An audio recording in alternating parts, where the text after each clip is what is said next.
Hello, everyone. Welcome to our January OSRBC Authors Chat. We hope everyone has had a happy and safe holiday season, and 2024 is treating them well so far. We are very excited to host our guest author this evening. Our book this month was his debut novel and was released back in May, and he's been going full speed ahead since then with it and his follow-up both becoming Amazon bestsellers, as well as both being nominated in multiple categories for the 2023 Queer Indie Awards. With that, may I introduce the author of Teacher of the Year, M.A. Wardell. Welcome, Matt. Hey, thanks for having me. Well, thank you for coming. We're so excited. For anyone who's new here this evening, we have Megan acting as our moderator in the chat panel. We do ask that everyone who's not in the panel keep themselves on mute throughout the evening to aid in our recording quality, and that if you have any questions, to please submit them into the chat panel. We're going to be checking in with Megan, if you want to wave your hand throughout the night for her to ask your questions to Matt, just so that we're not talking over each other. With that, let's get things started. We always like to kick things off with some icebreaker questions. These are just for some fun to warm up as people are still joining and getting settled in before we start talking about Teacher of the Year. And with that, I'm going to hand it over to Ozma for the very first question. Okay, so if you had to pick a favorite main character from any romance series to be your book boy or girlfriend, who would you choose? Oh gosh, that's a hard question. Um, you know, is it bad if I pick one of my own? No, okay, good. I think that I would pick Theo, who is not a character in Teacher of the Year. He is a character in my second book, Mistletoe and Michigas. And when I wrote that book, I really fell for him. Like really, really, really, really, really. I always fall for the characters when I'm writing for them. That's just what I've discovered. That's kind of part of the process. But I fell for him hard. So I think I would pick him. Awesome. So we ask all our visiting authors this after the topic came up in one of our very first guest books. But do you have a chocolate drawer? I don't have a drawer, but my desk, which I know you cannot see, it doesn't have any drawers. So I don't have a drawer, but I do have chocolate that I have a subscription, like they mail it to me every month, and it's called Alter Eco. And I don't know, it's like some good chocolate. I don't know. And the flavor that I always get which you didn't ask, but I'm going to tell you anyway, Tell is us more. called salt and malt. So it's dark chocolate and it has salt in it, but it also has some malt, like malt flavor. Mm, And it's my favorite. So I usually eat like half a bar a day. I say, we're not going to judge, and that sounds amazing. Keeping with food as a theme, if you could have a meal with any author from the past, who would you pick? Oh gosh, that's hard. Um,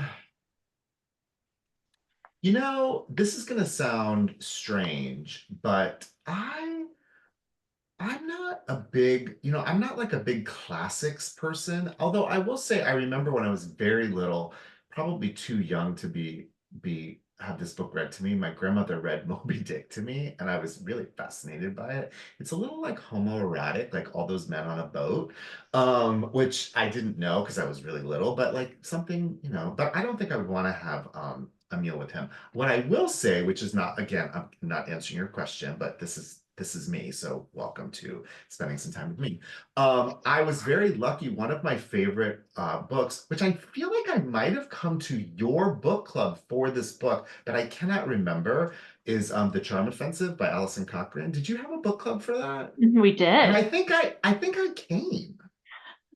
I Like it say, was it was like a couple of years ago. it was. Anyway, Allison has become a friend of mine, and I actually had a meal with her last summer. I can't remember, August, whenever it was. I was in California. We were at a conference together, and she asked if I want to have lunch with her, and that was like it was like your question come to life. I actually got to have a meal with her and we've become friends, which is kind of mind-blowing to me because I love her and I love her writing. Yes, she is delightful, and her writing is as well. Yeah. So completely can understand. So, do you have a favorite celebrity, Chris? And Crush? well, I mean, the question we always love to ask is, which celebrity Chris is your favorite Chris of all the celebrity Chris's? Oh, Chris. Sorry, my I was like, between my accent and this I cold, know. it may be I hard to was like, is she understand me. saying crush or Chris? Chris. Oh gosh, I don't know. Okay, so here's another thing. This is how I work. So I just hope everybody buckle in. I like listen to your question and then I kind of answer it my own. I like don't really answer your question. But like I kind of will. So I am not a big celebrity crush person. Like I know that's like a big thing. People love celebrities and they have crushes and all that. Um, I'm not a big celebrity crush person. Every once in a while, there's someone who catches my fancy and I go through a little phase. But generally speaking, like I don't a lot of authors I know they cast when they're writing, like they cast their main characters, like who would play. I don't do that. I actually do something different because it's just I don't like that. Like I don't want to think about my characters as somebody else who is a real person that people know. So I do have another one that I do it. Um, Chris's. I mean, I don't even, I'm trying to think who are celebrity Chris's. Like Hemsworth? I can't even picture him in my mind though, so I wouldn't say that I have a crush on him. The only celebrity that I like kind of have had a crush on recently, but it's not a Chris, is Pedro Pascal. He's been in So, movies with Chris's. It's okay. Yeah. okay, there you go. Who are Chris's that people have crushes on? I can't think of any. Chris Evans, Captain America, Chris Yeah, Hemsworth, Thor, no. Chris Chris Pine. Pine. No, see, this is what you're going to learn about me. Those types of guys, I'm not interested in. It's all good. Like I said, there's a lot of Chris's in Hollywood, and I Trying to mean, think. you get some random ones that a lot of times, sometimes people will pull one out. They're like, I haven't even thought about that Chris in like a decade, but that is a good Chris, and people are Yeah, like, like a yeah, and you're like, nerdy. cool. I would want a nerdy Chris or like a I mean like a Pedro Pascal Chris. I'm Be gonna be nerdy. thinking about it now. And then like tomorrow I'll think of someone, but right now I can't think of anyone. It's all good. So if you were a shapeshifter, what would be your animal form? Oh, wow. That's a good question. Um, if I were a shapeshifter, I think I would like to be. Okay, this is gonna sound strange, maybe, but I think I might like to be an octopus. Okay, has anyone ever said that? Probably not. Okay, let me explain. There's a couple of reasons. Number one, I'm fascinated with octopuses. I think they're really interesting and cool animals. When I was a teacher, because I was a classroom teacher for many years, 1 year, my students wanted to learn about them, and we did like this whole thing, and I learned so much about them, and they're really interesting, smart animals. And also, I have read some books with like them in them that are kind of fun. Um, I haven't read that book and I have it. It's like a book that I have somebody put in the chat box. See, I'm looking at the chat, even though I'm probably not supposed to. But I want to read that book. But there's another book that I read, a nonfiction book called The Soul of an Octopus. That's what it's called. And it is when people say like they don't like nonfiction, I always say you have to read that book because it's one of my favorite books, period. And it's a beautiful book about this woman who studies, she doesn't study, but she goes and she kind of learns about them and she builds relationships with these few different octopuses. It's such a beautiful book. I love it so much. Anyway, I think I'd like to be one. Plus, if you've ever read one of my favorite romances is called Tentacles and Triathlons, and one of the main characters is a kraken. We like Kraken. We like Krakens a lot. So we Yeah. could, as soon as you said octopus, I was like, That makes sense. Having Ashley read Bennett lots is of the Kraken. author. And if you read her book, she'll come on. I'm friends with her and she's lovely. And it's a really good book. What's the name of it again? It's called Tentacles and Triathlons. It's part of a it's a series. And so here's what I will tell you. I am not a monster person. Like I don't like things that are scary or creepy, or I don't like horror or anything like that. But some people were like, you have to read this book. You have to read this book. I was like, no, no, no, no, no. Monster. Ooh, ooh. And I read it, and that's it. Leviathan Fitness Series. And it is such, I love her writing. What basically she's writing like small town rom-com. One of the main characters happens to be not a human. So it's not creepy or scary. It's very cute and very sweet and very spicy. Because so that one is a Kraken. The first book is a wolf person, man. I don't know what you call him, but like they don't shapeshift, like he's a wolf. And the second one is the Kraken. That's what I'm talking about. And the third book, which came out just a few months ago, is a Minotaur. And I love that one. That one's really good too. They're all really good. Sick. Have to check that out. Asma, we'll report back. Okay. Oh, yes, definitely. We Okay. do like the monsters. We do like the monsters. We like the monsters a lot. If you had to be trapped in a house with 5 other authors, a hostage writer's retreat of sorts, who would you want to be trapped with? Um, who would I want to be trapped with? So I have become, oh yeah, that Minotaur one is so good. It's like an older, later in life book, which is like my favorite thing. My next book is an older, later in life couple, and I just love that so much. Anyway, I have become friends lately with a lot of authors. Some I have been able to meet, like Allison, and some I have yet to meet. So this question is easy. So the first one would be a man. His name is AJ Truman. He writes rom-coms, and he and I have become good friends, and because like we're kind of like unicorns in the field, like there's not too many of us, so we found each other, so we become buddies. There's another man who writes books named Max Walker, who I've become friends with, who I have yet to meet, so I would love to be stuck in a house with him. I'm gonna pick all men. How about that? Oh, but I don't know that many. There's another guy that I've started to chat with a little bit who writes fairy tale retellings, I guess you would call them. His name is Ben Alderson. He wrote like, I can't remember the titles of all the books, but there's like a Beauty and the Beast retelling, Little Red Riding Hood. He just had one that I just got. It came in the mail the other day. It's a Little Mermaid retelling, but they're all MM.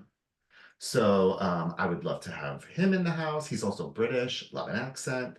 Um, yes, Ben Alderson. His books are really amazing. That's how many? 3? I need 2 more. Oh, Timothy Janofsky. I think you've had him before. He and I have become friends, and he is a hoot. And also, in private, he's very different. That's all I'm gonna say. He's not so innocent. And a great, I love him. So he and I have become friendly, so I would love him. And then I'm picking all guys. Um Well, uh I'm looking at my bookshelf, which you can't see, it's over here. I'm like, oh my gosh, there's probably someone that I'm not thinking of. Um I have to pick one more. Who's another man that I've become friendly with? Um I can't think of anyone. That's so sad. There should be more men. And I know there are, and I just can't think of them. All right, I'll pick a woman or a non-binary person, someone who's not a man, or doesn't identify as a man. I would pick, if I had to pick one other author, oh no, I did think of a man. Dominic Lim. I actually have met him. I don't know if you know him, but he is a hoot. I love him. And I actually liked his book a lot too. But he's a fun person because I met him at a conference and we had a really good time together. So I would have him. I forgot about him. I did it! All guys! Yes. And I think several of them, some of us have actually, Timothy Janowski used to be in my area uh, author, and so I've actually seen him at several local events at our independent bookstore, and you're right, he is hilarious. He's He's a funny and hoot. charming and just so funny. And I Just so have the only one of those people that I've actually met in person is Dominic, we were at a conference last summer. The other ones I've met, like some of them I've become friends and we Zoom like this, a couple, like maybe once a month or every few weeks, but I haven't actually been in a room with them. Okay, so do you remember the first romance novel you read that either made you feel seen or one that got you hooked on the romance genre? Oh gosh. Well, as it is with many people, and I think this is like especially queer people, but maybe not. So if I'm misspeaking, please tell me. But I definitely think it was probably YA, right? Like I definitely started with YA. That was kind of my entry point. And probably the first one, if what I'm thinking, is um is probably Becky Albertalli, Simon versus the Homo sapiens. Like I remember reading that when it came out and being like, oh my gosh, what is this? It was like this whole genre that I didn't really know even existed. And then I started really looking for more uh, queer romance, really. But that was the first one that I was just like gaga over, to the point where I remember, telling my friends, like, have you heard of this book? You got to read this book so we can talk about it. Um, yeah, I love that book. I mean, I still do love that book, but it was that. Okay. That So, counts, right? Is that a Yes, romance? Okay, yes, it counts. yes. yes. Okay.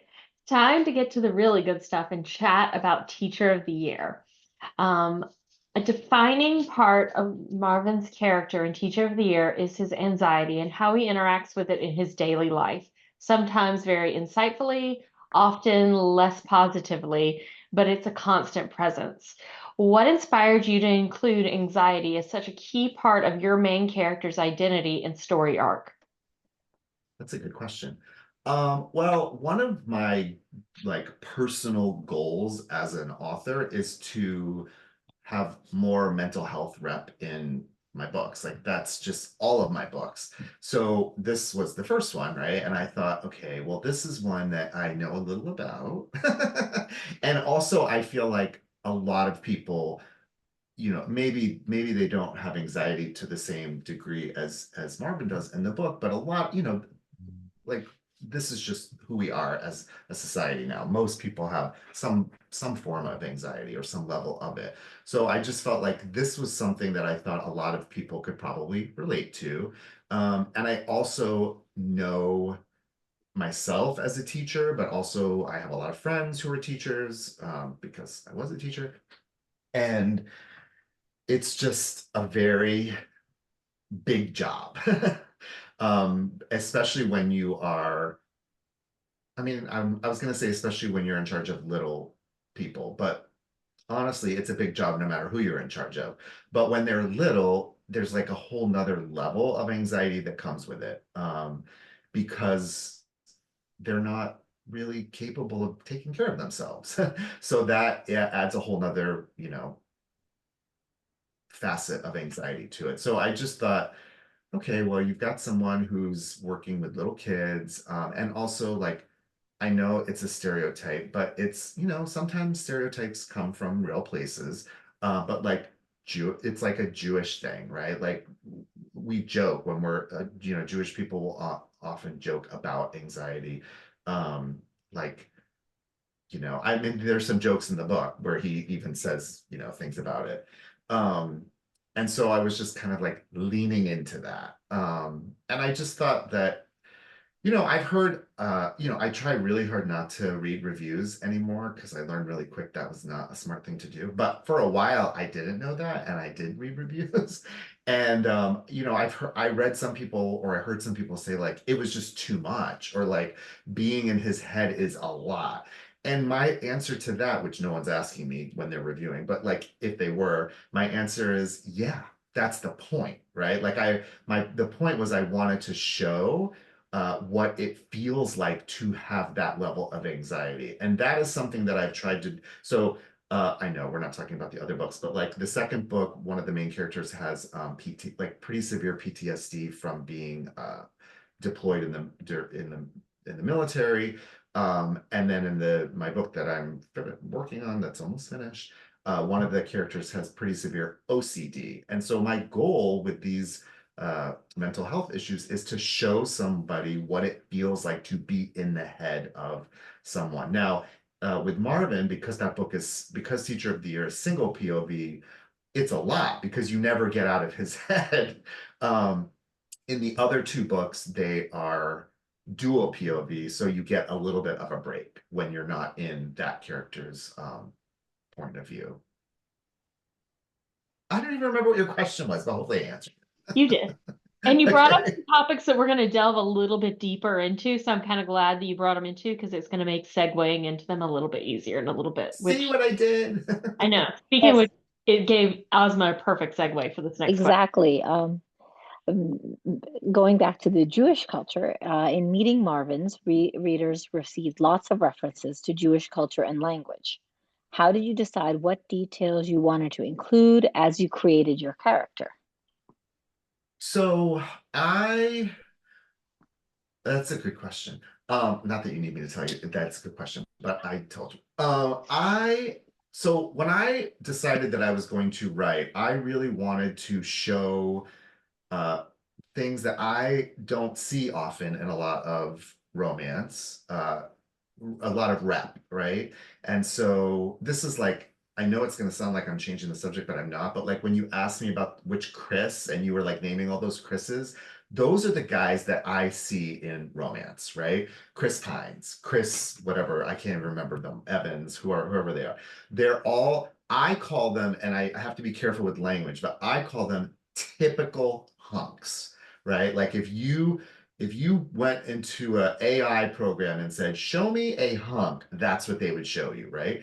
And let me be very clear. I have nothing against that. Like I have there's like no shade against typical hunks. However, that's not the reality of most people's existence, right? It's not what most people look like. It's not who most people fall for or like end up like coupling with. So as much as I love a hunk, I want to see other people represented in books. And piggybacking on that, I want to see, it's part of the reason why I wanted to start with a series about teachers. I wanted to see, oh, people are asking questions. I can't look because I'll read it and Don't then I look. get Megan will bring it back to you in a little bit. Don't look.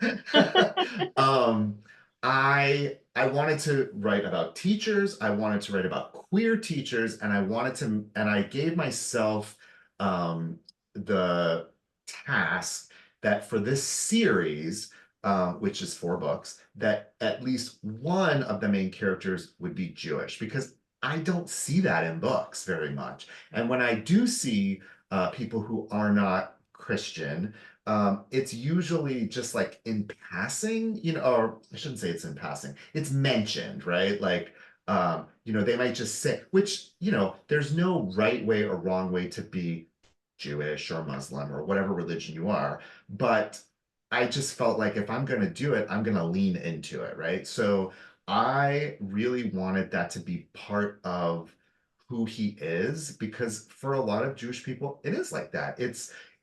Judaism is a religion, but it's also a culture. My grandparents used to always say, really, because they were not very religious people, but they would say that they felt like it was a culture. It was about the language, it was about the food, it was about that kind of a thing. So I wanted to kind of lean into that. I worked a lot around with some people, including a couple of editors, around like, you know, how much, like, is it too much? I had a conversation at one point with a few people about, oh my gosh, have I used too much Yiddish? Do I need to put like a glossary? And the general thinking from most people, including my editor, was no, we don't do that because it others it. Like the example that I always think of is Cemetery Boys, which I don't know if anyone here has read. It's a YA book, but the one of the main characters speaks Spanish, and there's a lot of Spanish in that book. And what my editor said, she said, imagine if every time there was Spanish in there, it was translated somehow. I was like, oh yeah, you're right. I never thought about that. So I decided not to. And I heard some people say like, oh, I wish there was, and it's like, well, it's not. And I tried to be a little bit more thoughtful when I wrote the second book to make sure that there were enough context clues. But also sometimes there aren't, right? And it's like it's written for people who do know what that is. And if you can make a choice as a reader to look it up, or just also, I mean, we read words sometimes that we don't know what they mean, that are English words, right? And you make a decision as a reader. I'm going to look this up, or I'm going to just keep going and not really give it a second thought. What was your question? How you made decisions of what portions of Jewish culture and language you were choosing to include as you Got were it. building Marvin's character. I mean, I just kind of thought about like who he is and how he was raised and how it would color who he is now. And I will tell you that like the second book is a little bit, the Jewish character in that book, it looks different. And then the third book, the Jewish character, it looks a little bit different. And that was intentional too, because like I said, there's no one way to be Jewish, Muslim, whatever it is that you are. And so I wanted to show that it looks different and for different people. Oh, that's wonderful. And that kind of leads into what this question is, as you address a lot of tough topics during Teacher of the Year, as well as including a very widely diverse cast of characters. In going about that, were there things that you were more mindful of as you were writing? Um, I don't know what you mean, like more mindful of. Well, in terms of because you were it sounds like you were being very, very mindful of representing lots of different cultures in Oh, this yeah, yeah, book. yeah. So as you go about doing that, are there things that you have to be a little bit more mindful of as you are being representative of so many different cultures and diversity in your cast of characters? Yes. So for me, that again is intentional, right? I feel like I'm shading other authors, and I don't mean to do that, but like in the majority of romance, rom-coms, it's very white, right? Like Mhm. everyone's white. The couple's white, the friends are white, like everybody's white. And that's not, well, I was going to say that's not reality, but I suppose depending on where you live, it might be. But for most people, it's not reality. And for most of the world, it's like global majority is not white. So it was important. It's important for me, just personally, to have a diverse cast of characters. Um, and it looks different in different books, right? In this book, I wanted the love interest to not be white. That was really important to me. And that is also, and I don't know if you're going to ask me this, but I'm going to tell you anyway, because everybody always asks me. That is why it's also a single POV book, because for me personally, I don't feel comfortable writing the first person POV of a person of color. I know a lot of authors do it. I personally don't think that I should do that for me. It doesn't feel good. It doesn't feel right. So the way I got it, I was like, and also, it fit the story, right? Like there are things about Olin that I didn't want you as a reader to know. And if you were in his head, it would have been a lot harder to hold those things back from you. It also helps you feel the anxiety that Marvin is feeling because you don't know those things. Um, I was very, I don't want to say nervous, but maybe I was nervous, anxious, nervous about writing people. So you've got Olin, you've got Jill, who is Asian. Um, I was nervous about writing characters who have a lived experience that I don't. So here's how I do it, or how I did it, and how I continue to do it. I do the best I can, right? I lean on friends, I lean on research and things like that. And ultimately, when it's time, you get a sensitivity reader, period. And I will tell you for this book, I had a woman who was amazing who read, I'm trying to remember when she read it. It was like pretty close to being finished. And she gave me a ton of feedback on things around Olin being black that I changed. And ultimately, when I use sensitivity readers, like 99% of what the feedback they give me, I do it, right? Like if you're black and you're telling me that I shouldn't use this language, or that it would be better if I said it a different way, or like here's an example. One of the things in that version that she read, one of the things about Olin that Marvin was just like like a thing that he was like really into was his hair. And so he was like, there was so much around about like Olin's hair and this afro, and it just was like all the time. And she was like, yeah, it feels a little much. Like it's like, a little fetishizing the type of hair that, and I was like, oh my God, you're right. And we had a whole conversation about it's hard because when you are falling for someone, you do kind of like fetishize things about them. So I had to be careful about what were those things, right? Like maybe not his hair. So, and just language and things like that, she was very helpful with. So, I will say one thought that I had, I didn't have it when I was writing this book, but when I was writing the second book, I had this thought that it's easier to just write white hunks because you don't offend anyone. If everyone in your book looks like Chris Pine, no one's going to get pissed at you, right? Like, no one's going to be offended by a white hunky guy. So, the minute you have guys or characters who don't look like that, suddenly it's like, I don't want to say dangerous, but you have to be a lot more sensitive and you have to be more careful. However, I will say, even though it creates more work for the author, that's the kind of books that I want to put out, right? Like I don't want to put, no offense to Chris Pine, I keep saying him. I don't want to have like all the guys in my books and all the characters looking like that. So you have to put in the time and the work to do it. And that's just what you do, or you don't, but I do. So another thing that we thought might be difficult to put in the book is, were you ever hesitant to write a parent-teacher relationship?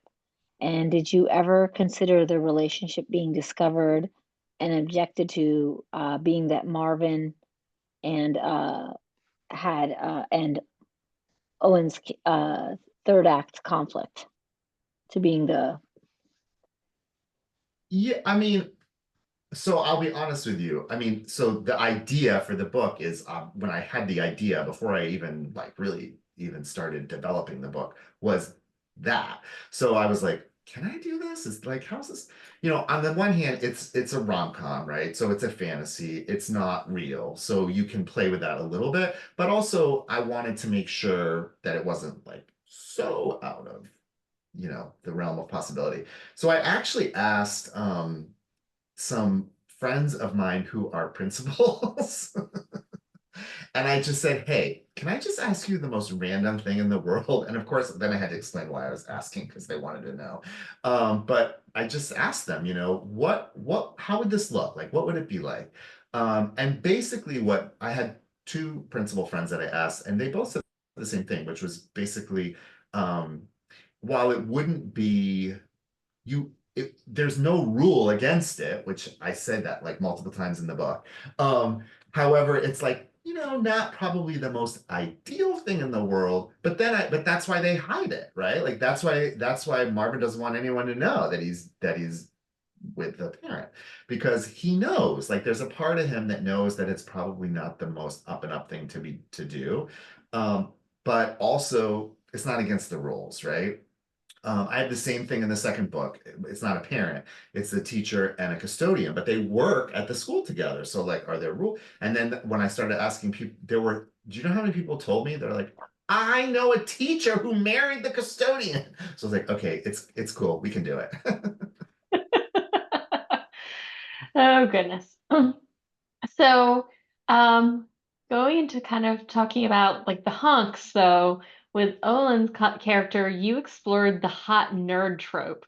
and we want to know what makes nerdiness so sexy. And this came from a feed off of Twitter, I guess when it was still Twitter before it became X. I kind of refuse to refer to it as that though, but yeah, it was the inspiration for this quote. But I mean, we're not disagreeing. We think nerdiness and competency, we call it competency porn ourselves, is very sexy, but we kind of wanted to know kind of why you think nerdiness is so sexy.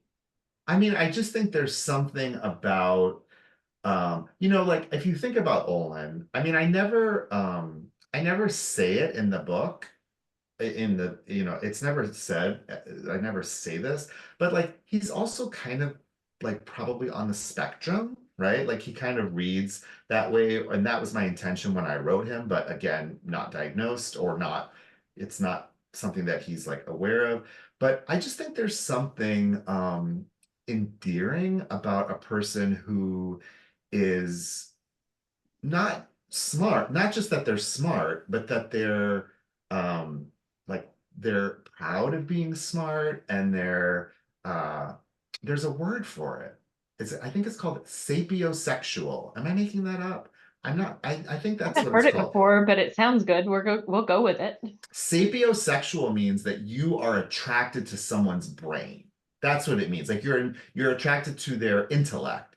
And honestly, I relate to that. Like, I mean, give me someone who is witty and intelligent and who knows about things that I don't know about, and like can teach me things. And that's very sexy to me. And now let's be clear. I also made Olin a hunk. Like I did that, and I did that intentionally too, because I was like, well, he could be nerdy and a hunk. Um, and I also, the other thing that was also intentional, was I wanted to write a Black man who is a single dad and is like a really good dad, because that's unfortunately a stereotype that exists. And so I was like, I'm gonna just buck that stereotype. And also personally, I know it's like a trope too, single dad. I think dads are hot. Like when you're a good dad and you take care of your child or children, like that's the biggest turn on in the world. So I was like, I'm gonna put that in this book too. Um, I didn't even realize when I wrote it that that was a trope. And then afterwards, I can't remember who, somebody was reading it and they're like, oh my gosh, single dad. People love that. I'm like, really? Okay, that's why I did it. Nerds are hot. I mean, just like, I just think nerds are hot. I think people generally think that, or maybe they don't. I don't know, but I do. Intelligence is sexy. Yeah. It is. So, Matt, we have interviewed a lot of authors, and you took on something that a lot of authors avoid in their writing, pets and children as characters. But you included not only a pet, but also a child as major side characters in Teacher of the Year. Was it challenging to write a single parent romance and include a child as an active part of the romance? So I'm going to tell you a funny story that's going to answer your question, sort of. So when I wrote this book, part of the process is I use a developmental editor. So that's like you give the book to someone when it's, you've written it and you've done some revisions on your own, but you're looking for feedback from like, it's usually an author. They're usually the type of person who would do it. And they read your book, and it's not line editing, right? Like they're not looking for grammar and spelling and things like that. They're looking for things like character arcs and the story, like that kind of a thing. So I use a woman, her name's Amy Spalding. I don't know if you know her. She's an author. You might have had her on your club, and if not, you should, because she writes really good books. Anyway, she's wonderful. I love her. And when I started, we did not know each other. I found her, I can't remember how I found her, but I found her somehow and we got connected and she read it. So the first thing she says to me, she reads the book and she has all these notes, but we have a meeting like this to talk about it. And she says, I've never read a romance or a rom-com set in an elementary school. And she said, how do you know kids so well?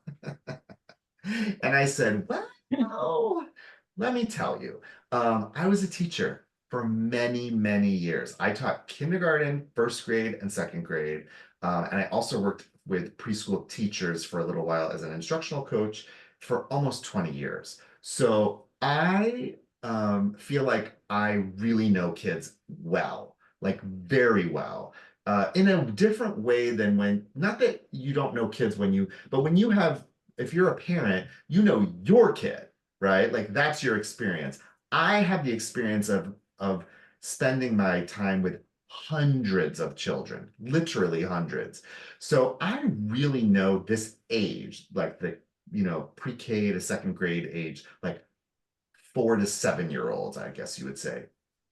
So I just was like, it just felt very organic to me to include kids in the book. Um, I also know because I hear people say, not everyone, but I've heard people say, like romance readers say, like they don't like kids in books, like it's a turn off or whatever. They don't like it, and so, or I've also heard people say that authors don't know how to write children, right? Like they'll write like a 5-year-old and it'll sound like a 2-year-old, or they'll write a 5-year-old and it'll sound like a 15-year, like they're 15, and they're like, and not in a cute way. Um, and I was like, well, I can do it because I know 5-year-olds really, really well. And so it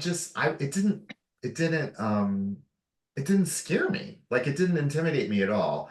And let me tell you, that that's like the only thing that didn't intimidate me. Like I was very scared to write a book, and like it was very, but like that part, I was like, I got that. And then as far as the cats go, I don't know why I had this idea in my head. I was like, in movies and television and books, it's always a dog. Like it seems like everyone always has a dog. And I don't have anything against dogs. I love dogs, but I also love cats. Like I love cats. And cats are also um quirky, right? Like cats are a little bit more, I don't want to say dogs aren't interesting, but I think cats have a little bit more nuanced personalities and they're different. So I was like, I'm gonna give him a cat. And then I had the stupid idea of like every book that someone's gonna have a cat and all the cats are gonna be different. Um, so I did that. Because this is the thing, when you're writing, you could do what you want. So I just did what I wanted. And the other thing I will say, which I didn't read that comment, but I kind of did, about the person who taught preschool, because I was a teacher and because I do professional development for teachers, I wanted to like not tuck in professional development because that's so corny, but kind of I did. Like there were like, there are lines about like, that it's the most important thing is building relationships, like I had those little things. But I felt like I know that like most of the people who read my books are not educators, right? But if you're an educator and you read my book or any of my books, I want you to feel like it's real, right? Or like that at least that the person who wrote it really knows quite a bit about what it really is like to be a teacher. So that's something that I was able to bring that I felt like it felt like it would be foolish for me not to. Especially as this was my first book, and I knew that this series was going to be my first, these are my first books. So, like they say, write what you know, right? So I know kids, and I know teaching, and I know cats. So this is probably a really good time to pause and check in with Megan, because I know she's been sitting over there curating what's been being asked in the chat box, and see what has been asked to you, Matt, and let Megan ask those questions. Sure. So, just full disclosure, Jess asked one that you basically kind of answered when you talked about sensitivity readers, but she just actually popped another one in. So she says, in my experience as a reader, there's a lot of women writing romance generally, including romance. Based on what you said earlier, it sounds that way from the author perspective as well. How do you find the experience of being a man in a female heavy genre? I'm laughing because I often will joke with people and say I went from one field where I was the only man, or where it was like a heavily female dominated field, teaching, to another, romance. So I kind of know what it feels like. I will say, I have mixed feelings about it. I feel like it's complicated. Generally speaking, I will say that most people, like most of the authors that I have encountered, have been very friendly and welcoming, and all of that. I I definitely feel like a little bit like an outsider, if that makes sense. There are groups, like there's a group on Facebook for MM authors. I can't remember what it's called, but I'm in it. But it's like this, like a Facebook group. That's what it's called, right? And there's like, I don't even know. There's thousands of people in it. And there's like 4 guys. So it's like, oh my gosh. Um, and I'll be honest, part of the reason, one of the things that there are many reasons that I wanted to start writing these types of books, but one of them was some of the books I was reading felt like I didn't feel like the representation was accurate, right? A lot of times in MM, and I'm speaking in generalities here, okay? This is not, Yeah, I'm of not course. saying, I'm Yeah. not speaking in absolutes, but in a lot of books that I would read, the men read like straight men to me. So it was just like these two, like, I mean, again, no shade because it's so popular right now, but like hockey, like suddenly everyone playing hockey is gay. Okay, fact. Nobody playing hockey is gay. Okay, I shouldn't say nobody, but like not as many as there are being written about. It's like these hyper masculine guys who are very straight presenting, or stereotypically hetero presenting, who like suddenly want to sleep with each other, which is hot and a fantasy, right? And I get that, but I felt like there's a place for queerness, like true queerness. And that was part of, like, I wanted to write, when I wrote Marvin, I was like, I want to write a character who, when people read this, they're like, that guy is gay. Like, no doubt, he is a homo gay. And I pushed it even further in my second book. One of the characters is like very effeminate, and that was intentional as well. So I will say there are some women who write romance who I feel do that very well, and they're people that I love to read. I can tell you, one of them is Kira Andrews. Oh, I hate when it does that. The thumb, it gives it. Do you see that? It's doing the thumbs up. I just saw it do it, and I've never seen that Yeah. happen before. Oh so yeah, it's like this a must new be a new feature. thing. It You have an is. Apple computer? I do. That's why. So Kira Andrews, I think, does a fantastic job of writing like men who read like queer men. Lita Blake is another famous MM author who does a very good job. Kay Sterling, who is actually someone I've become friends with, also does a good job of that, I think. But like some of them, and some of them are like the really popular ones. It's always like kind of like, I don't even want to say taboo, but it's like, personally, as a person who is like not the youngest person in the world, like I don't have to tell you how old I am, but like I'm been around a little bit. I have been queer for a long time, well, since I was tiny, but like I've been out for a long time. I've never met a couple or a person who's been with their stepbrother, but that's like a hot trope right now. Everybody's writing stepbrother romances, and it's like, really? I get it, like maybe it's a fantasy for people, but like I want to write books that really rep what the experience is like as to be a queer man. And also, even though you didn't ask about this, the spice. I have the unique perspective of having the parts that the characters in the books do. And often when I read books, sometimes I'm scratching my chin or my forehead like, no, dicks don't work that way. And I know because I have one. So not that you have to have one to write that. Like I'm not a person who feels like, you know, only like I don't think like only certain people should or be able to write. Like people can write whatever they want. But I do believe that I bring a perspective that other people don't bring. And I've been told by queer men who have read my books that it's like the best representation of queer sex that they've ever read, which is like when I hear that, that's like the best compliment I could get. I'm like, that's what I wanted. I wanted to show you.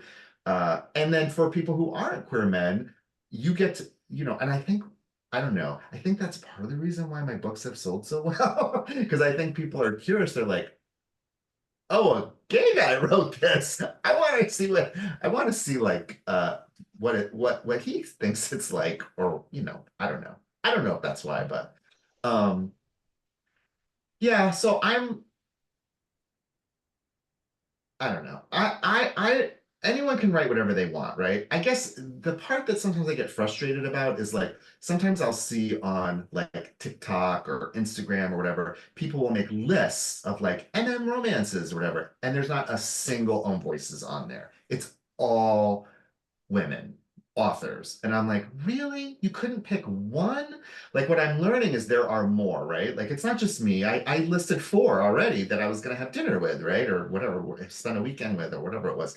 Um, there are more, right? Like I'm learning, I'm discovering there are more and more men, but for some reason, they're just not popular, right? Like I'm never gonna be Casey McQuiston. I'm just not. Like Red, White, and Royal Blue is just it. Like there was a freaking movie made of that book, right? Charm Offensive, right? I love Allison. Like she's become a friend of mine. But my books are just, and honestly, part of the reason that I self-published and I didn't go the trad route was because I was told by people that traditional publishing would not be as receptive to a man writing rom-coms with the level of spice in my book, so that if I wanted to go that route, that I would have to think about toning down the spice. I didn't want to do that. So anyway, What do you say? I think that that's universal across the board, no yeah. matter what you write in romance, that if you decide to go traditional, until very recently, they were going to tone you down on your spice. And I love the spice in my books. Like that has become my favorite thing to write. Um, Teacher of the Year has 4 spicy scenes. The second book has 5. My new book has 9. So there you go. Sabrina looks very excited. Okay. Megan, was there anything else that we needed to get? There is, but I'm probably gonna hold on to them just because we have a couple other check-ins. So Okay, just sounds good. yeah, we'll All see right. what's going on. If people have more questions as we're going on, feel free to pop them in the chat. All right. So, we're going to talk a little bit about the series as a whole now, because Matt, I know you want to talk about it, and we want to hear about it. Did you always know and plan on it being a series? And if so, did you know who your couples were going to be for every book at the beginning? Or if not, when did the couples for the rest of the series reveal themselves to you? Okay, that's a good question, and I have the answer. So I knew I wanted to write a series about queer teachers, period. Like that's kind of what I knew. And I kind of had the idea that the first book will be about a kindergarten teacher, and the second book will be about a first grade teacher. And that was as far as I got. And so I wrote Teacher of the Year, and then I started planning the second book. The second book is very much a standalone. Like they take place in the same universe, and that they take place in the same city. They do not take place at the same school. That was intentional. And when I was writing the second book, Teacher of the Year had come out, and it was doing well. People were liking it, and and so then someone said to me, "Well, are Marvin and Olin going to be in this book?" And I was like, "No, it's not. That wasn't part of the plan." And then someone's like, well, you should put that in, like, just give them a cameo.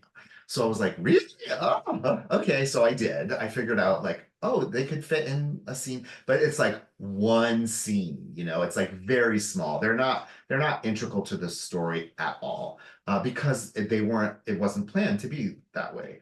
And that was kind of where that was as far as I planned. Um, I I knew for the second book that I wanted to have a first grade teacher. I knew that I wanted to write a character who was very, like I said before, femme presenting, like like gayer than Marvin, like really, really quite like in a way stereotypically gay, but flesh him out to be like a whole character and not just a stereotype. And I also knew that I wanted to write a plus size character because, again, like bucking the traditional hunk convention, that was something that I don't see a lot of in romance, especially queer romance. And I have friends who are plus size, quite a few, and it's like, where are they? So I knew that, but that was all I knew. And so as I was writing the second book, Mistletoe, um, people started asking me about Vincent from Teacher of the Year, the guy who Marvin goes on the date with all the napkins. I got so many people asking me about him. Whatever happened to Vincent? What happens to Vincent? So I was like, oh, people want to know about Vincent, but he's not a teacher. So I was like, I don't know. I don't know. Like I was just ignoring them because I didn't have an answer. And then, so before Mistletoe came out, one of the things that I have done for quite some time is I'm in like writing groups with other authors where you kind of like workshop your books and they give you feedback as you're writing, that kind of a thing. And so I was writing the second book, and there was the principal in the second book. People just loved him. Everybody loved him. He's an older man, not well, he's in his 50s, okay, but like in romance, that's ancient. um, and he's described as a like a younger like a younger Jewish Santa Claus, like Santa's younger brother. He's got gray hair and a gray beard, and people just loved him. So I was like, oh, hmm. And so then somehow I was like, maybe he and Vincent are the couple in the next book, even though like there's no there's no rhyme or reason for them being together. I can make it happen. So and I don't want to like it's not spoiling because I mean like I've announced the book and everything. In the end of the second book, I set up Vincent, and Kent is the principal's name, that they're gonna like potentially they could be a couple. It's just like mentioned in passing. But people who read Teacher of the Year, when they read that, they were like, Vincent? Is that? And it's like, yes, it's that Vincent. And so then I was like, okay, so now if I'm gonna write a book about Vincent and Kent, well, Marvin is going to be a major side character because I set up that he and Vincent were going to stay in touch and they were going to be friends. And they did, and they are. So in this third book, Marvin is a major side character. He's in a lot of the book. He's like Vincent's confidant, kind of. So that was kind of fun. And then Theo and Sheldon, who are the couple in the second book, well, they're at the same school because it's their principal, so they're in the book as well. So now I've created like not a monster. There's no monsters, but like everything is going like this. And so then that was going to be the last book. It's going to be 3 books, but then there is a company called Steamy Lit, which maybe you've heard of. It's like a romance. They have a convention and they have a romance box, like a subscription box. And they bought the series. They bought the whole series for their boxes. And when I gave them Teacher of the Year, they asked me if I would write a bonus scene, like a bonus epilogue. And I was like, I don't know, like yeah, sure I can do it, but I don't know what to write. And the woman who owns the company, when she was talking to me about it, she said, well, was there anything that you wish you had done that you didn't do. And there was, but I don't know if you want me to tell you because I don't know, but I will tell you if you want me to. There was one thing that I was like, I wish I had done this. Do you want me to tell you? You want me to tell you, right? Yeah. Okay. So I wish that I had done a proposal. Like there's no proposal, right? It's kind of like mentioned, like maybe we'll get married or something like that, but no, there's no proposal. It's like, oh, I kind of wish I had done a proposal. So she was like, write that. I was like, okay. So I had the whole idea. It just flew into my head of like how this proposal was gonna happen. And I wrote it and it went into the that special edition. Oh, it's right there on my shelf. It's the one that Vanessa Kelly did the cover for. It's beautiful. And when I wrote that, I was like, wait a minute. I want to write the wedding now because the proposal was so fun and people were like telling me that they cried when they read it. I was like, oh yeah, I'm writing a wedding. And so everyone thinks that so then I was like, well, now I'm going to have a fourth book and this will give me the opportunity to do a few things. Number one, I'll get to bring everybody back, right? It's the last book. Everybody will be in it. Number two, the biggest thing that I heard when I did read the reviews before I stopped reading the reviews was people were like wanting Olin's point of view. They want to know more about Olin. And since it's a single POV book, you don't get that. Now, I already told you that I'm not going to write Olin's point of view because he's a Black man. But this book will give me an opportunity to give more of his backstory. It's a wedding, right? So his family is going to be coming involved in the story.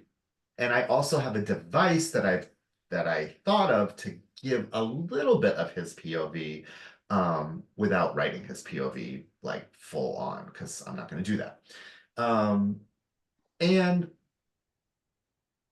it'll just be like a button on the series. That's the way I'm looking at it. But what I'm telling people, because everyone's like, oh, they're going to get married. I'm like, yeah, but this is Marvin getting married. Like, it's not going to just be like smooth sailing. We're going to plan a wedding and everything's going to go off without a hitch.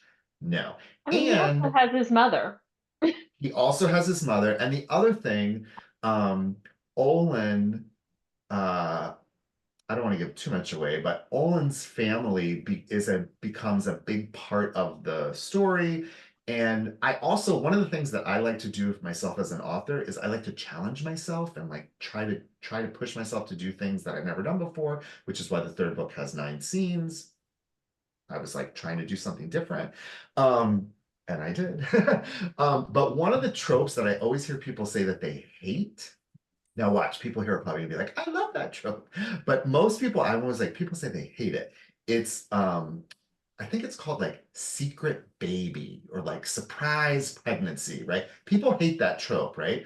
Do you hate it or do you love it? It's a love Many or of hate. us enjoy it. You love I it. would say Okay. it's either you love or hate it. There's no in between. So, Well, and so this I is was a mixed like, group on that one. So, well, and so when I heard that, I was like, okay, well, that's not an MM trope, right? Like that's a MF trope because nobody's getting pregnant in an MM book. But I was like, is there a way I could take that trope and flip it a little bit or like, massage it a little bit so that I could use that with 2 men and make it something that people like. So that I don't know what I will call it because no one's technically getting pregnant because men can't get pregnant. Like cis men.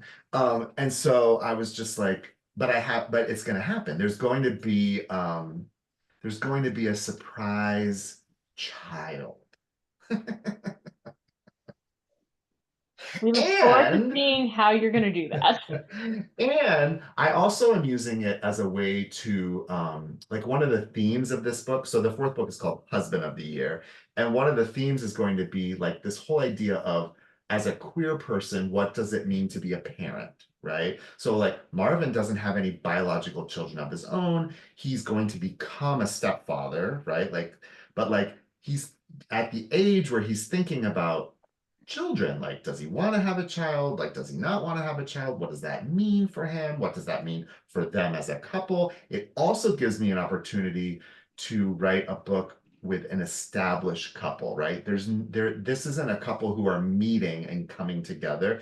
This is a couple by the time the book starts that's been together for 2 years. So what does it look like when you're with someone? Like, how do things change? Like, how does sex change? How does everything change? So I don't know, maybe people will hate it, maybe people will love it. I don't know. I just write what I want and then I panic that no one will like it. But then so far people have liked it. Or say, well, you've presented us with lots of very interesting things that we're very intrigued by. I'm not gonna lie, very intrigued. So looking forward to that. Very sad that I've got to wait to 2025 for I that, know. but that's okay. That's just the nature of the beast. But, we do get, the new book in June, so I think we can handle it. So, Yeah. we can. um, but Great. looking further out, and you can dodge this question if you wish, but um, you've said this series is going to be 4 and you're going to be done, but what are you moving on to after this? Or is that just too far ahead to think about too much? No, The next so project's going to be. I will tell you without telling you too much. Okay. So the third book, Napkins and Other Distractions, comes out in June, and then Husband of the Year comes out in February. So like a year from now, will come out. Will have another book out in November of this year that I have not announced, and I'm not going to tell you what it is, because the reason I haven't announced it is because I'm not writing it by myself. I'm writing it with someone else. Ooh. So another author and I will be putting that book out in November of this year. The only thing that I will tell you is that we are writing and it's an rom-com, and both main characters are plus size men. Because Awesome. that never happens. No. It's always one. And it was like, and so we were planning it, and I just said to this person, I said, why can't they both be plus size? And this person was like, they can, let's do it. So I'll have that. And then I have a lot of ideas for books that are not teacher books. So I mean, I probably have like 5 or 6 ideas, and what I have to do is decide which one, like what's the next thing. One of my ideas I have is like a music rom-com, like with a pop singer and a rock singer, loosely based on Harry Styles and the guy from Imagine Dragons, because I feel like that would be hot. It's Celeb Crush. I don't know his name, but the guy who's the singer for Imagine Dragons, I don't know his name, but you know who I'm talking about. He never wears a shirt, right? I love that He guy. does not. So that's an idea. I also have an idea for a deli rom-com, like a Jewish deli rom-com, that there's like a whole story there. But I also do have a monster rom-com idea, but I don't know if I'm ready to write that yet, because writing about like not human anatomy is like a whole nother thing that I haven't done. I also have an idea for a sports rom-com that is not, is that his name? I have no idea what his name is, but maybe it is. I really don't know. A sports rom-com that's not a hockey rom-com, because hockey's not a gay sport. So like my sport is actually a sport that like you might find some gay guys playing. And I feel like I have other ideas too. Oh, I also have an idea to do a queer retelling of one of my favorite rom-coms, which is very old, and depending on how old you are or how versed you are in romantic comedy movies, you may or may not have ever seen it, but it's called The Goodbye Girl. It's like very old, from the 70s. It's a Neil Simon. I love that movie, and I have like a queer spin on it that I would love to write. So I have like a lot of ideas, but here's the thing, I don't write that fast. So my Very goal, yeah, I mean, my goal is to, if this works with this other person, my hope is that I could write one solo book a year and one co-author book a year. That's what I'm hoping, but we'll see. Maybe I can speed up. I have other ideas too, but I can't remember them. all of those ideas sound amazing. So So as for your writing journey, has your writing process style evolved as you have written the first 3 novels of the series? Are there things that worked for you when you wrote the first book that no longer continue to work as you are writing further books? Um, I have learned, I know that I've become a better writer from writing, right? Like the more you write, the better you get. I will also tell you, and I know a lot of people like don't think they should, like, they turn their nose up to it. Working with a developmental editor is the best thing that has pushed my writing, because it's like having a tutor, right? It's like you have someone who literally looks at your work and tells you how to make it better. And so my first book, this book, Teacher of the Year, my developmental edit letter, because they give you this letter with all the things, and it was like 10 pages long. And the one that I just got from her for this book was like 2 pages long. And she even said, she's like, you don't really need me as much anymore, because you've grown, because you've learned, you learn just how to do it a little bit better and more efficiently, and you learn how to avoid pitfalls. As far as my process goes, when I first started writing Teacher of the Year, I did something that I think a lot of new authors do, which is I got stuck in like a revision pit. So I would like write a chapter or two, and then like I just kept revising that same chapter or two for like weeks and weeks and weeks and weeks. And then a month has gone by and I've only written 2 chapters because I just can't move on. And finally, someone, and I can't remember who, it might have been Allison Cochran, said to me, you have to write the book and not stop. And when you finish, then you can work on it. Go back. So I did that, and now I can write a draft in probably about 6 weeks, which is pretty good. It's not great. The draft is not very good, but I have something, right? I have some sand in the box, and then I can start, trying to make a castle out of it. Yeah, I definitely have a process. What I've learned as part of my process is just to be anxious and worry and like think that no one's going to like my book. When I wrote the second book, I was convinced that it was terrible. Convinced.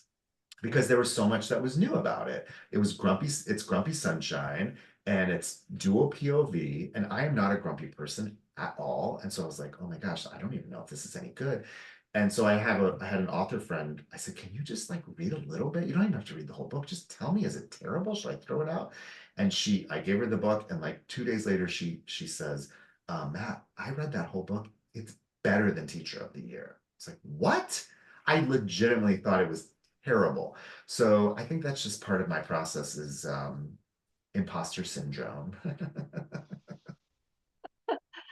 Oh, so looking back over 2023, what would you say the biggest differences, if any, were there between releasing the first book and then what releasing the second book looked like? The first book, I didn't know what it's like. You don't know what to expect, right? I didn't know I didn't know the emotional feelings that I was going to have with releasing a book. Like it's very emotional to put a book out that you put your heart and soul in.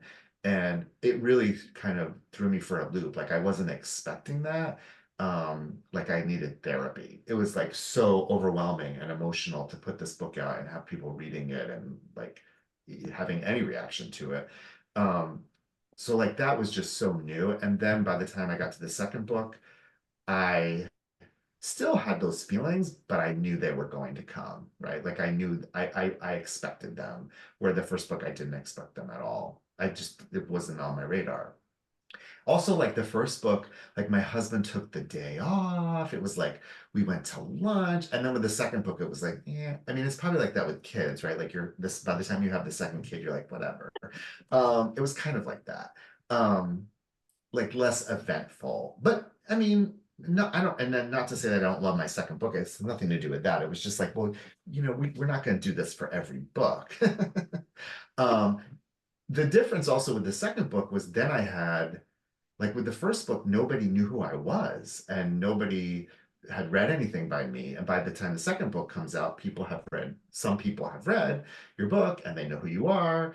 And like the Rip Bodice invited me to do a launch event, which like that wouldn't have happened with the first book because because who am I? Nobody. They didn't know who I was. But by the second book, they had sold a lot of my books. So they were like, oh, do you want to have an event? So things like that. Yeah, and then I'm guessing with each subsequent book, it will become a little bit less fanfare. But it's still emotional. It's very, I don't know, it's very overwhelming to have people read your book. I can't even describe it. So you are on the record as saying that you love all tropes, except because all tropes excite me.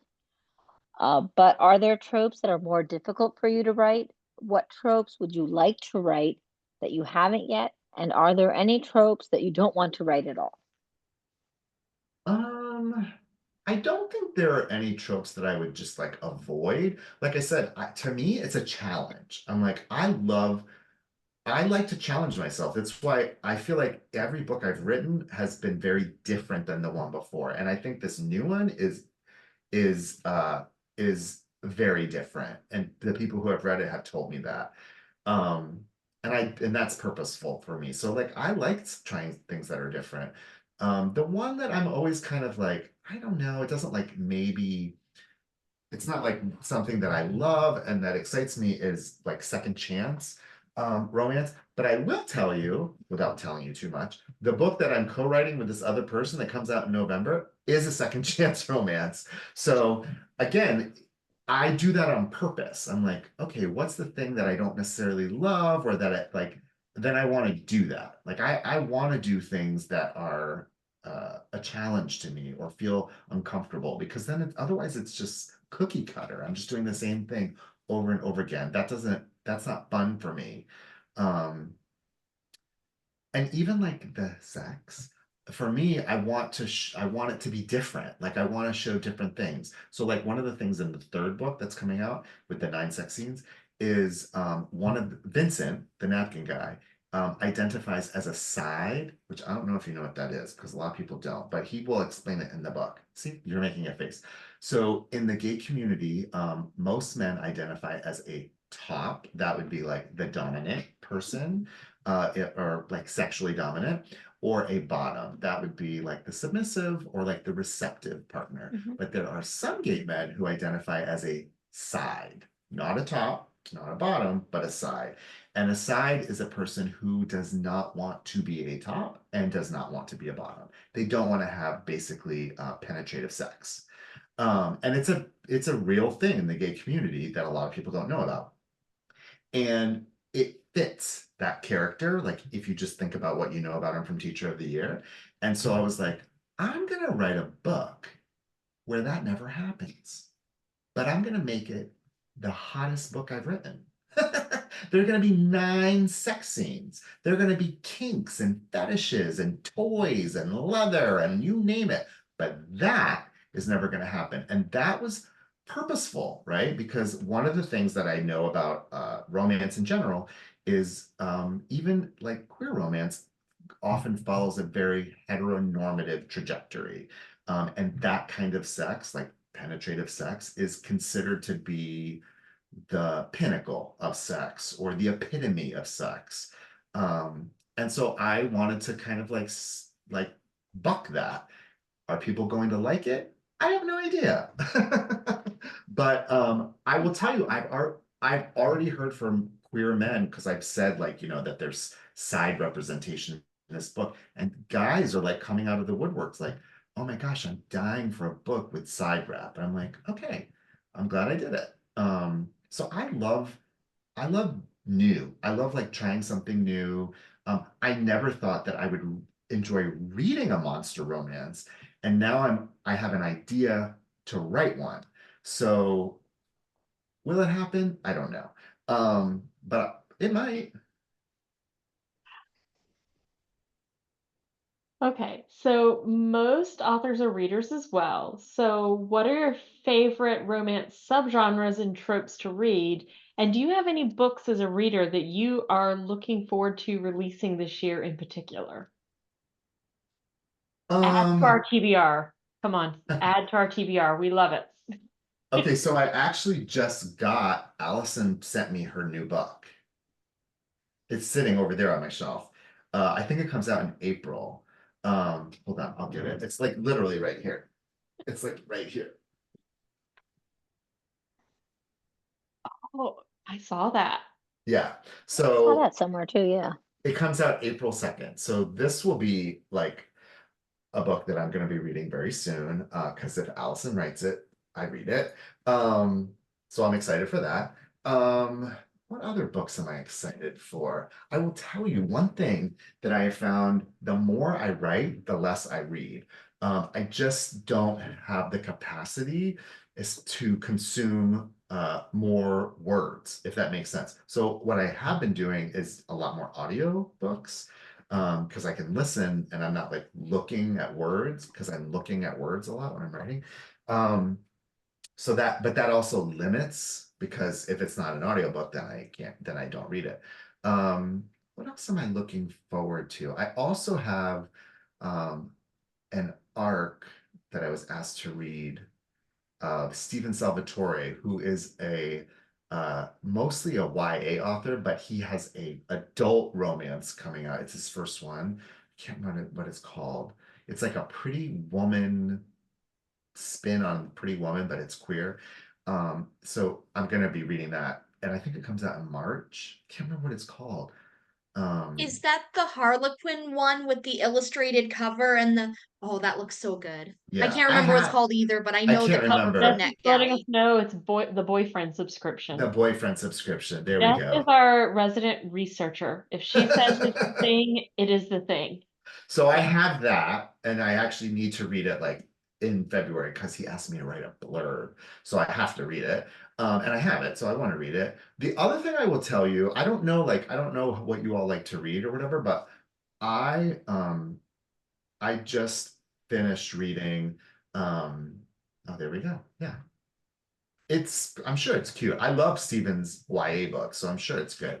Does anyone like YA? Like, do people read YA? I don't know. I just read My Fair Brady by Brian Kennedy, who's also a friend of mine who I've become friendly with. It was one of my favorite books I read last year, and I don't read a ton of YA because, I mean, let's be real. I like the spice. Like, I love it. I love to read it and I love to write it. So YA is like not my typical go-to anymore, but Brian is such a good author. And My Fair Brady, if you are a person who's ever been in a show or like been on the stage crew of a show, it is, it was like, it just gave me such a good feeling to read that book. I do wish there was a little spice. I told him that. I was like, these are teenage boys, and there are some situations where they're alone. Like, something could have happened. Like, you could have made it like a YA version. But he was like, no, he's like a pearl clutcher. But I love that book. And if you know the movie, it's basically like a My Fair Lady retelling, but like YA and MM. So cute. I love that book. If you like YA, you should read it. What else am I looking forward to? That book is out. It just came out like a week ago. What else am I looking forward to? Oh no, I can't think of anything. I'm sure there are other books that I'm like not thinking of that are coming up, and I'm like, oh, I can't wait to read that. Oh, Dominic Lim, who I mentioned before, he has a book coming out. I cannot remember when, but it's coming out this year. And it's like a karaoke, I think, drag queen rom-com or something like that. And it sounds cute. I cannot remember what it's called, or when it comes out. I just remember him talking about it. Um, yeah, I can't think of anything else. Oh, but if you just want books to add to your TBR, if you like MM, like if you're like an MM romance person, those authors that Kiera Andrews, and it's like a weird spelling, her name. I think it's Keira Andrews. And she's also a lovely lady. She lives in Canada. Not that it matters, but I'm just telling you. She has written some books that I just adore. She has a book, I know this is a little weird, but she has a book about some Amish guys, which like sounds like, maybe it wouldn't be hot, but it's so hot. I love that Amish book. It's called like The Forbidden Rumspringa. That's the name of the book. It's so good and I very think we have spicy. a friend who read that for us. I love that book. One of my favorite books ever is it's not a series, but it's like I think it was released as a serial, so that's like very long. There's like 6 parts or something like that. Is Lita Blake, but it's co-written with another woman, and I can never remember the other woman's name. But the name of the book is I always forget which man's name comes first. I think it's Patrick and William Wake Up Married, but it might be William and Patrick Wake Up Married. I cannot remember. But whatever the trope is, it's like they wake up. The book opens with them like waking up in bed together and they're married. And they were like drunk the night before and like got married in Vegas, kind of a thing. So they're like strangers who are married to each other. And it is such a good book and it's hilarious and there's a lot of mental health rep. There's also the main character has diabetes. I forget which type, the kind that you need insulin, so like severe diabetes. And it's also extremely spicy. Alice Griffith, that's it. It is the audiobook. John Solo is the narrator. It's like my favorite audiobook in the world. His voice is so hot. It is so good, but it's like 24 hours long because it's like a serial. So it's like really long, but it's chef's kiss. It's so good. Lita Blake is also a very nice person. She's been very friendly to me as well. Yeah, that's a good one for your TBR. What else? I just read a bunch of like I'm that person, like when it's December, like November, December, I'm reading holiday books. So like most of the books that I just read were all like Christmas books, which you probably don't want for your TBR. Not until the fall, no. Yeah. I just closed that chapter, but yeah. But Kiera Andrews has a really good one called Merry Cherry Christmas that I love. It's like it's a trope that is not my favorite trope. It's like a jock and a nerd, which is like they're in college. I'm like, oh my gosh, jock and nerd. But she's such a good writer, and I loved it. okay. So, Matt, we're going to end the evening with rapid fire questions. But before we do that, I want to touch back with Megan one more time just to see if there's anything in the chat left. Yeah, we have a couple. Okay. So Trisha is our resident Vanessa Kelly fangirl. She loves her. So she was just wondering, and maybe you don't know or can't say, and that's fine, but for the Steamy Lit collab, who like suggested her or reached out to her for that project? I can tell you that. So, that was one thing that happened last year that was kind of like I had so many mind-blowing like experiences. Um and that was one of them. So when Steamy Lit approached me to do it, they said, we want to do a special edition. We want you to write a bonus chapter and we want to do a cover, a new cover. And she said, is there anyone you would like? Is there like an artist or anyone that you would like? And I was like, I don't know. Like, I don't really know any artists, but I had just ordered the special edition of Red, White, and Royal Blue, which Vanessa Kelly illustrated. And so as a joke, I said, well, maybe Vanessa Kelly as a joke, because I know Vanessa Kelly is number one, busy, number two, famous, number three, expensive. So I was like, there's no way they're getting Vanessa Kelly. But I said, I don't know, Vanessa Kelly. And I'm like, ha ha ha, let me think about someone else. And then I was like thinking of other people. And maybe like 2 days later, I get a DM on Instagram from Vanessa Kelly And she says, "Hey Matt, this is Vanessa. Guess what? I'm doing the special edition cover of your book." I was like, "What?" And so she did it. Like the company did it. They did it. They like reached out to her, and I don't know, they paid her a lot of money. And those covers are, you can't see it, but like behind my desk here, I have posters of the two that she's done, like big size posters, because they're just like, I mean, I love the original covers too, but those are just like, they're really special. And then Jess was wondering kind of what the decision process was like publishing under MA under versus Matt, especially just because like I'm sure there's like industry and sales reasons we're all semi-aware Well, of, but eh, just no. because it's not necessarily clear from the initials that you're a man. I'm just kind of So when I when I when I started the journey of doing this, originally I was going to use just my real name, like not a pen name at all. And the first draft of Teacher of the Year was not as spicy. I would say I would call it like red, white, and royal blue level spice, maybe, which is like not as spicy, right? And part of my developmental edit process with Amy was she kind of pushed me to make it spicier, and like the reasoning and all of that. And so I was really hesitant to do it. And she's like, just pretend like it's not you. Like pretend like nobody would know it was you. So I wrote as one of the scenes like that. And it was like instantly I knew that I needed to write the book this way. Now, at the time, I was, I still do professional development for teachers, but I do a lot less of it now. And I'm also to a point where I don't care if people know that it's me.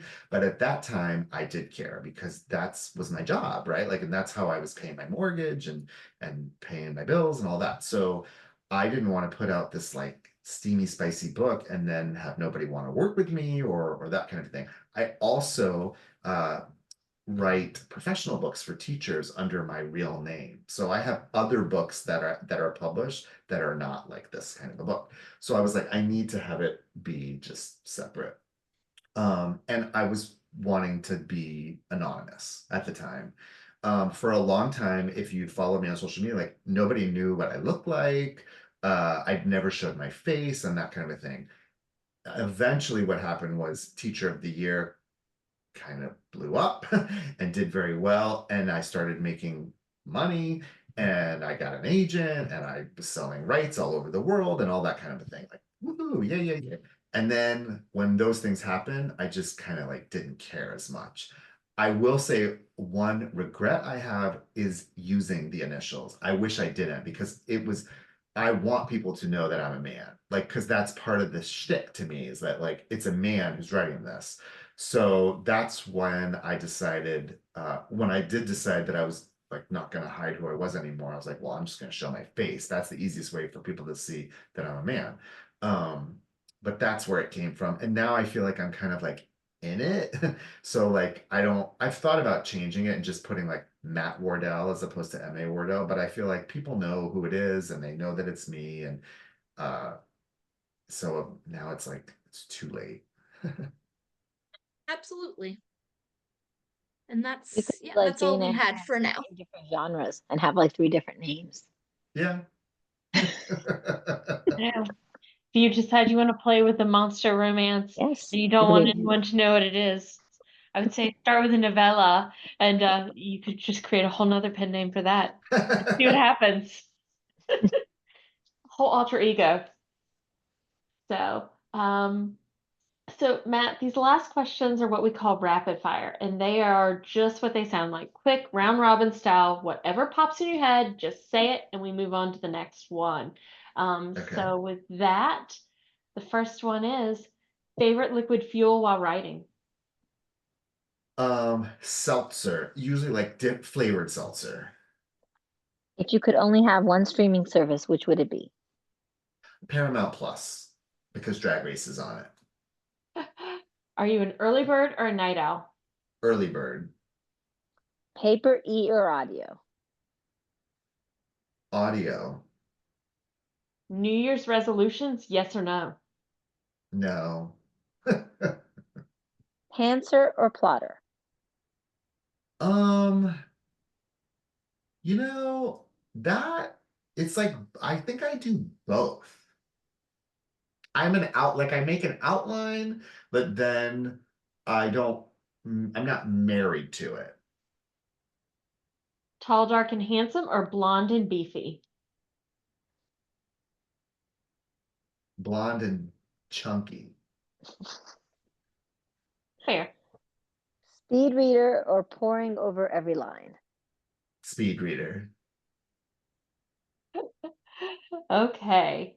And with that, you have finished. There's no more rapid Woohoo. fire. Yay. And I'm just looking over here. Megan did let's see. I see Sabrina wants the secret access to the secret knowledge of a monster pen name if that ever comes to be. I don't think I would. Honestly, I feel like at this point it would not, it would be it would be silly not to just use M.A. Wardell. Like that's selling a lot of books. So like I would want to tap into that. And the thing is, if I write a monster romance, it's still going to be a sweet, spicy rom-com. It's just one of them is going to be a monster. Sabrina's very excited about that. All right, Megan, did I do a correct sweep of the chat or did I miss anything? I did. Didn't this was kind of a side thing Jess and I had earlier, but she was wondering. So, like, you spoke about having sensitivity readers for BIPOC characters, and it kind of sounds like maybe the anxiety rep is like your own experience, if I'm understanding that.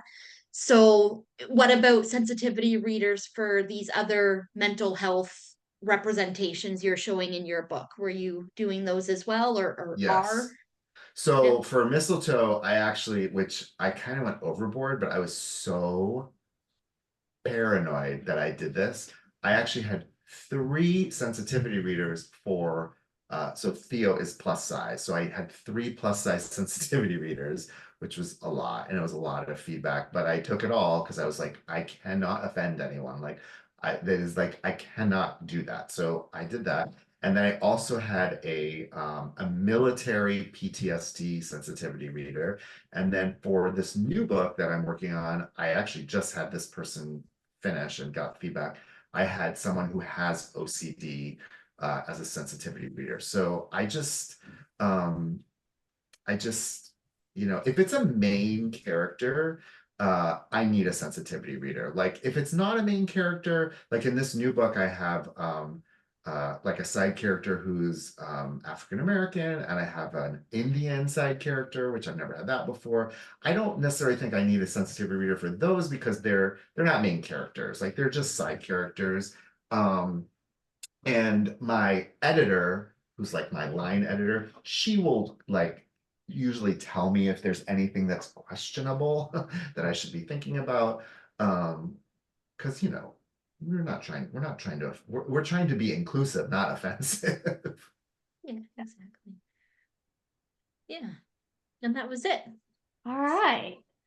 So, since I'm looking at the clock and we have kept Matt way longer than I That's ever okay. anticipated us keeping Matt. So I really appreciate knowing that you are not a night owl, that you stayed with us this long. I want to thank everyone for joining us tonight and spending January with us reading Teacher of the Year. And Matt, thank you so much for letting us feature your book and spending this evening with us. Oh, It's my been pleasure. delightful, and we have loved falling in love with Marvin and Olin. They are just delightful. So, and we really look forward to seeing what you have coming in this coming year. So, thank you so much. My pleasure.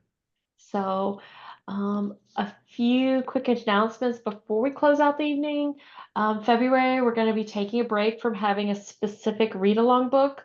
We're going to be meeting up on Monday nights for book chat evenings to discuss what individuals are reading and to share recommendations. We would especially love to hear about any book challenges members are doing for Black History Month and the books and authors that they have discovered, as well as any recommendations you have around Mardi Gras, Lunar New Year, Galentine's, or even Groundhog's Day. February, for a short month, has a lot going on in it this year. Or leap year. Forgot about that when I was writing this down. And I have never seen a leap year book. So if you guys find There's a one, book called Leap Year. is there? I was gonna say, I Oh. think I haven't read it, Yeah. but I think there's Yeah, there's a one. book called Oh, Leap Year. It came out a couple years ago. We'll see. I just read one for TBR as well. Oh, see, this is why we keep all you guys around. So anyway, so if you need a break and want to have some fun book conversation, pop in on Monday nights at 9 p.m. Eastern time. So thanks everyone and good night. Thank you. Thank you.